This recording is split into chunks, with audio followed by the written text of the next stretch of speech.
Assalamualaikum. Welcome to my channel. Subscribe my channel and press the bell icon. And more updates, informative.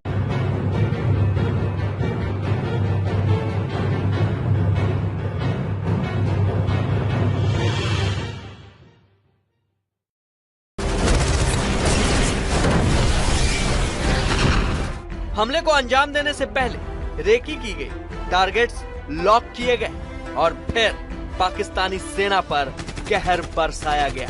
खबर है कि border पार करने के बाद भारतीय सेना काफी देर तक अंधेरा होने का इंतजार करती रही और अंधेरा होते ही पहले एक जोरदार धमाका किया गया, जिससे पाकिस्तानी सैनिक घबराकर भागे और एक जगह इकट्ठा हो गए, जिसके बाद भारत के जाबाजों ने इन्हें चुन चुन कर निपटा दिया। ये नए साल के ऊपर पाकिस्तान के कायर और गद्दारों को भारतीय सेना का एक रिटर्न गिफ्ट हमने भेजा है। जब जब पाकिस्तान ऐसी कायराना हरकत करेगा, पाकिस्तान के जबड़े चीर के रख देंगे हम। नए साल का एक तरफ जश्न मन रहा है तो वहीं दूसरी तरफ एक दुखद खबर। जम्मू कश्मीर के पुलवामा में सीआरपीएफ कैंप में आतंकवादियों से मुठभेड़ तो खत्म हो गई है, लेकिन सर्च ऑपरेशन अभी भी जारी है। आपको ये बता दें, हमारे 5 जवान शहीद हो गए और आशंका है कि एक और आतंकवादी कैंप के अंदर हो सकता है। ये जानकारी निकलकर सामने आ रही है। कल सीआरपीएफ कैंप पर फिदायीन हमला हुआ था, जिसमें 5 जवान शहीद हो गए थे। मुठभेड़ में 2 आतंकवादी भी मार गिराए गए। रात के अंधेरे में पाकिस्तान की एक और कायराना हरकत। साल के आखिरी दिन एक और आतंकी वारदात। आतंकियों ने पुलवामा जिले के लेथपोरा सीआरपीएफ ट्रेनिंग कैंप को अपना निशाना बनाया। रात के 2 बजे ट्रेनिंग कैंप पर फिदायीन हमले को अंजाम दिया गया। हैंड ग्रेनेड फेंकते हुए आतंकियों ने कैंप में घुसने की कोशिश की और फिर गोलीबारी हुई। जवाबी कार्रवाई में 2 आतंकियों को मार गिराया गया है, लेकिन हमले में सीआरपीएफ के भी 4 जवानों को गोली लगी। पुलवामा के लेथपुरा में 12 घंटे से ज्यादा देर तक चली मुठभेड़ खत्म हो गई है, हालांकि ऑपरेशन अब भी जारी है। इस मुठभेड़ में अब तक सीआरपीएफ के 4 जवान, जिनमें एक अफसर हैं शामिल, उनकी मृत्यु हो गई है, जबकि 2 हमलावर मिलिटेंटों को भी मार गिराया गया है। मारे गए 3 जवान वो थे जो संतरी ड्यूटी पर तैनात थे, जबकि एक अफसर के बारे में ये कहा जा रहा है कि उनको ऑपरेशन के दौरान दिल का दौरा पड़ने से मृत्यु हो गई है। जैश ए मोहम्मद ने इस हमले की जिम्मेदारी ली है। उनका यह कहना था कि उनके 3 प्रमुख कमांडर तलहा रशीद, महमूद भाई और 26 दिसंबर को नूर मोहम्मद को जो मार गिराया गया था, उसी का बदला लेने के लिए इस हमले को अंजाम दिया गया। I think last 2-3 days the input was coming and they were trying.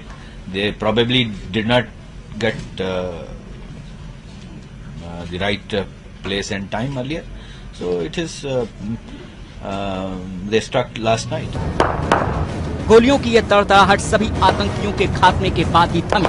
Training camp पर आतंकी हमले के बाद केंद्र सरकार भी सतर्क है। गृह राज्य मंत्री ने भी कहा कि पाकिस्तान लगातार आतंकियों के मारे जाने की वजह से बौखलाया हुआ है, लेकिन वो हमले करते रहेंगे और हमारे जवान आतंकियों को मारते रहेंगे। पूरी तैयारी हमारी है।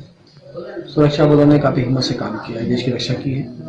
स्थानीय लेवल की पुलिस भी अच्छा काम करती है, मदद करती है। हमारे मनोबल कम नहीं हो सकता है और ये मरते रहेंगे, इन्हें छोड़ेंगे नहीं।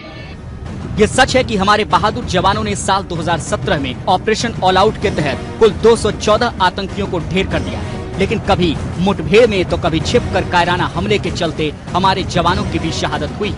इस साल देश ने करीब 90 जवानों की शहादत दी है। लिहाजा रक्षा विशेषज्ञ ये सवाल भी उठा रहे हैं कि आखिर कब तक हम अपने जवानों का बलिदान देते रहेंगे। हमारे जवान में बहादुरी की कमी नहीं है, उनमें हौसले की कमी नहीं है। हमारी कोऑर्डिनेशन अच्छी हो गई है, हमारी इंटेलिजेंस गैदरिंग सिस्टम इंप्रूव हो रहा है, कमांड एंड कंट्रोल इंप्रूव हो रहा है, पर हमारा स्टैंड है डिफेंसिव।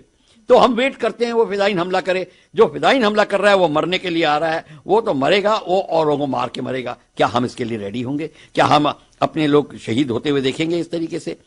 ये जो है, इसको हमको बदलना पड़ेगा। हमारी नीति को प्रोएक्टिव बनना पड़ेगा। जैसे इजराइल ने भारत को सजेशन दिया था कि जहां से हमला होने वाला है आप प्रीएम्प्ट करिए, 2 दिन पहले उस जगह को नेस्तनाबूद करिए। क्या हम उसको करने को तैयार हैं? पुलवामा में इस आतंकी हमले के लिए जैश ए मोहम्मद आतंकी संगठन ने जिम्मेदारी ली है। ये वही जैश ए मोहम्मद संगठन है जिसका आका मौलाना मसूद अजहर है, जो पाकिस्तान में बैठकर बड़े आराम से कश्मीर की शांति भंग करने के लिए आतंकियों की फैक्ट्री चला रहा है। जैश ए मोहम्मद ने ऐसे और भी आतंकी हमलों की चेतावनी दी है। तो ये आखिरी दिन कुछ हो रहा है पाकिस्तान की तरफ से, क्योंकि नौशहरा में भी फायरिंग शुरू कर दी और वहां भी एक जवान को मार दिया। और आपको पता है कि कितने दिन पहले दोनों तरफ से जवान को मारा है। भारत की सेना अंदर चली गई पाकिस्तान में और उनको जाके जवान को मारा है। तो ये लग रहा है आखिरी दिन कुछ स्कोर बन रहा है कि मैंने कितने मारे, आपने कितने मारे, क्योंकि हमारा रिश्ता पाकिस्तान का इस समय बहुत अच्छा नहीं है। उधर नौशेरा सेक्टर में भी पाकिस्तान ने सीजफायर का उल्लंघन करते हुए गोलीबारी की है, जिसमें भारत का एक जवान जगसीर सिंह शहीद हुआ है। 32 साल के जगसीर पंजाब के फिरोजपुर के रहने वाले थे। वो अपने पीछे पत्नी और 2 बच्चों को छोड़ गए। ये है एबीपी न्यूज, आपको रखे आगे।